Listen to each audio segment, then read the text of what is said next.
Item ಯಾವುದೇ ಇರಲಿ try ಮಾಡಿ ಆಚಿ ಚಿಕನ್ ಮಸಾಲಾ. ಆಚಿ ಚಿಕನ್ ಮಸಾಲಾ. ಮತ್ತೆ ಹಾರ್ಮುಜ್ ಬಂದ್ ಮಾಡಿದ ಇರಾನ್ ನಮ್ಮನ್ನ ಬ್ಲಾಕ್ ಮೇಲ್ ಮಾಡಲು ಸಾಧ್ಯವಿಲ್ಲ.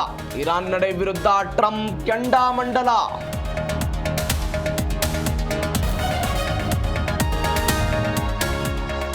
ರಾಷ್ಟ್ರಪತಿ ಮುರ್ಮು ಅವರನ್ನ ಟಿಎಂಸಿ ಅವಮಾನಿಸಿದೆ.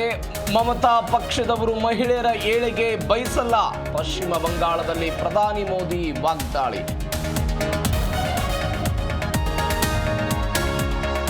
ಕೇಂದ್ರ ಸರ್ಕಾರದ ವಿರುದ್ಧ ಕಾಂಗ್ರೆಸ್ ಪ್ರೊಟೆಸ್ಟ್. ಮೋದಿ ಭಾಷಣ ಖಂಡಿಸಿ ಮಹಿಳಾ ಕಾರ್ಯಕರ್ತರಿಂದ ಪ್ರತಿಭಟನೆ. ದೆಹಲಿಯ ಬಿಜೆಪಿ ಕಚೇರಿ ಬಳಿ ಹೈಡ್ರಾಮಾ. ಓದ್ತೀವಿ ಅಂತ ಗೊತ್ತಿದ್ರು ಬಿಲ್ ತಂದ್ರು. ಮಹಿಳಾ ಮೀಸಲಾತಿ ಬಿಜೆಪಿಯವರ ಆಸ್ತಿಯಲ್ಲ. ಬೆಂಗಳೂರಲ್ಲಿ ಡಿಸಿಎಂ ಡಿಕೆಶಿ ವಾಗ್ದಾಳಿ.